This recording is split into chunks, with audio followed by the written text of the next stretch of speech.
Okay, this is a short lesson today, and it's on complex numbers. If you haven't heard of complex numbers, then you'll learn about that today. But in the past, when we asked you to find zeros for the degree 2 polynomials, this is something you should have been able to do based on Algebra 2 knowledge or former knowledge in Algebra 1. So if you want to find the zeros, that means we're going to substitute in 0 for y because we're trying to find the x-intercepts. So the easiest way to do this, instead of multiplying it out and regrouping like terms and using quadratic formula, we could just move the 1 to the other side, and then this is a perfect square. But when you take the square root, well, can we take the square root of a negative number? No, you've learned that in the past that you can't take the square root of a negative number, therefore you would stop here and say there's no solution. If you look on this example, the same thing happens. We're trying to find the zeros, we put in 0 for the y value, solve for x, we move the 4 over, it becomes negative 4, but when you take the square root of both sides, we can't take the square root of a negative 4, therefore we're stuck, and we say there's no solution. Or is there no solution? So today we're actually going to figure out that there is a solution for the sake of being able to factor this, and that solution is an imaginary number. So we use the letter I for an imaginary number. So previously in math, you've been told that you cannot square root a negative number. After today, this will no longer be true. So now instead of leaving this as square root of negative 1, you would rewrite that as an I. Here, instead of the square root of negative 4, you could rewrite that as 2i, and we'll get into that a little bit later. So define the imaginary number I as the square root of negative 1. So the imaginary number I equals the square root of negative 1. Well, if you were to square both sides here, then I squared would equal negative 1. So I squared equals negative 1. Complex numbers are in the form a plus or minus bi. So a is the real part, and b is the imaginary part. So every number actually is a complex number, so all numbers are complex numbers because all numbers can be written in the form of a plus bi. For example, the number 25, well, you can rewrite 25 as 25 plus 0i. 25 is a real number. So it has a real part of 25 and an imaginary part of 0. So 25 plus 0i, we just don't write this imaginary part because the numbers that we deal with in our everyday life are real numbers. They don't have an imaginary part.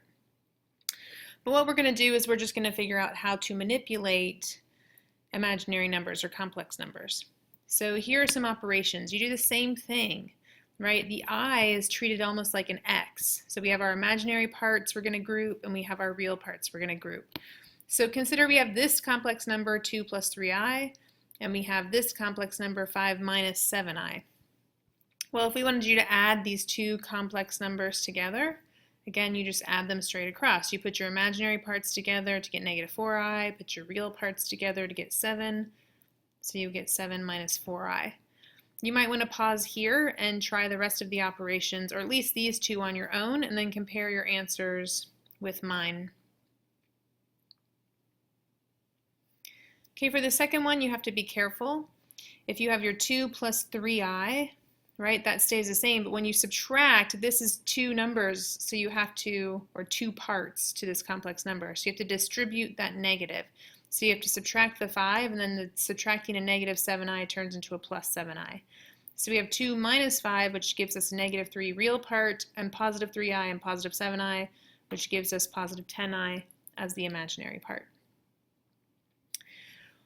When we are multiplying these two complex numbers with each other, you would do the foiling method or double distributive property, whatever you do. So we multiply 2 times 5 to get 10, 2 times negative 7i to get negative 14i, 3i times 5 to get 15i, and then 3i times negative 7i to get 21i squared.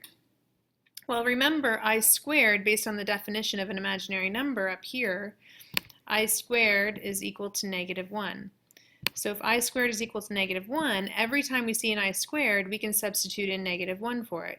So we're going to have a negative 21 times negative 1, which turns this whole thing into positive 21.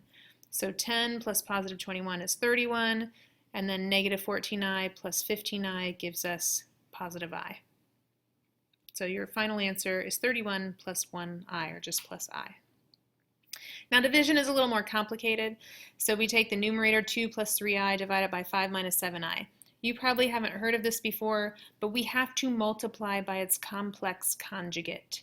So what does that mean? That means we just switch the inside term of, or the inside sign of negative to a positive, because what does that do? Well, that gives us the difference of squares in our denominator, and it cancels out the inside and outside terms. So we multiply this out, we get negative 35i here and positive 35i here, and those I terms cancel out. Because basically, old school says you're not allowed to have an imaginary number in the denominator, no complex part, or no imaginary part. So you have to have only a real number in your denominator. So our ultimate goal is to just have this real part down here. So how do we do that? Well, we multiply the denominator by its complex conjugate. If we multiply the denominator by its complex conjugate, we must do the same thing to the numerator, because we're multiplying this original fraction, which is in red, by a number of 1. So you do your double distributive property, except in the denominator, your inside and outside terms cancel. So in our denominator, we just have 25 minus 49i squared.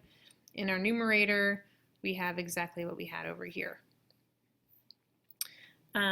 So then we continue, actually it's not exactly what we had over here, sorry, because this is now a plus 7i, so it's a plus 21i squared. Sorry about that. So then in my denominator, well, I have an I squared here, so that's a negative 1. So a negative 49 times negative 1 is positive 49. So 25 plus positive 49 is positive 74.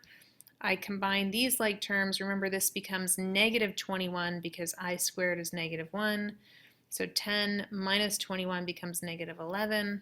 So I get negative 11 plus 29i over 74. Usually we separate it into the real part and the imaginary part, so oftentimes our answers are separate. Negative 11 74ths plus 29i over 74. So if you have questions about that, just come up and ask me. But the key is multiplying by the denominator's complex conjugate. Okay, continuing on. Evaluating square roots using complex numbers. So those beginning two problems where we said there was no solution, we would now have a solution, right? We can take the square root of a negative number now. Basically what you're doing is you're taking negative 81 and separating it into positive 81 times negative 1. Well, what is the square root of positive 81? It's 9. What is the square root of negative 1? Well, it's the imaginary number I, and 9 times I is just 9i. Do you have to show all this work? No. In fact, I hope you don't have to do that yourself. The square root of 64 is 8, and then of course if there's a negative there, the I is going to be pulled out. So the square root of negative 1 is I, so we just get 8i here. If we look at this, we have 2 times the square root of negative 4 times 5 times the square root of negative 49. Well, the square root of negative 4 is 2i. The square root of negative 49 is 7i. So now we just multiply all of this together. Well, 2 times 2 times 5 times 7 is 140, because that's 10 times 14. I times I is I squared. So 140 times I squared. Well, I squared is negative 1, so 140 times negative 1 is negative 140.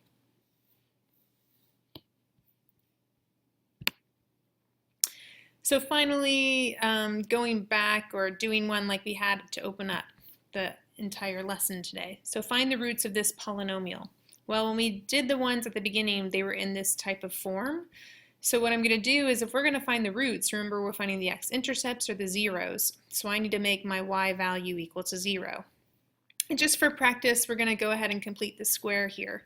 So I separate this plus 13 on its own, so I get x squared plus 4x, and now I need to complete this square. So remember, I take that middle term b, I divide it by 2, I square it, so 4 divided by 2 is 2, 2 squared is 4, and I add 4 to complete the square. But if I add 4 in order to balance the equation, I also must subtract 4. So these three terms I need to factor, so that becomes x plus 2, the quantity squared. And of course, 13 minus 4 is 9. I move the 9 to the other side by subtracting 9. I take the square root of both sides. Well, now we know how to take the square root of a negative number. It becomes 3i. Remember, because it's a squared, we should have two solutions. That's where our plus or minus comes into play. So it's plus or minus 3i. And then our last step, of course, is to move our positive 2 to the other side, making our final answer negative 2 plus or minus 3i. Of course, did you have to complete the square to get that answer? No. You could have done the quadratic formula because it's already in that quadratic form. So what do? We take negative b plus or minus b squared minus 4 times a, which is 1, times c, which is 13. All divided by 2 times a, which is 2 times 1, so it's divided by 2. Well, 4 times 13 is negative 52. 16 minus 52 is negative 36. The square root of 36, the square root of negative 36 is 6i. So I get negative 4 plus or minus 6i over 2. Well, I take negative 4 and divide it by 2, which is negative 2. And I take plus or minus 6i and divide it by 2 to get plus or minus 3i. So no matter which way you do this, you would get two answers, and you'd also get the same answer. If you go back and look at the beginning, instead of having no solution here, right, there is a solution. It's just that your solution is a complex number. And by the way, what does it mean when we have imaginary numbers for our solution? So here, sorry, I'm trying to do this on my with my hand on my mouse pad here. So I get plus or minus I equals x minus 3. So what do I do with this minus 3? I move it to the other side. It becomes positive 3 plus or minus I.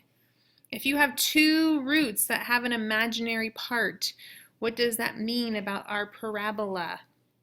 Okay, what does that mean about our parabola? Clearly it opens up because our a right here in front is a 1. So it opens up, but what does it mean? It means it never crosses the x-axis. It doesn't have any real zeros. So it could look something like this, right? It never crosses the x-axis. Move to the right 3, up 1. Here's our parabola, so it never crosses the x-axis. Here, the same thing. I'm going to move my 3 to the other side. It's going to become positive 3, and then I put my plus or minus sign, and the square root of a negative 4 is 2i. So once again, this parabola does not cross the x-axis. So it has no real x-intercepts or no real solutions, which means it doesn't cross the x-axis. So no real roots, no x-intercepts. Okay, I hope this makes sense. If you have questions, please let me know, or just get started on your WebAssign.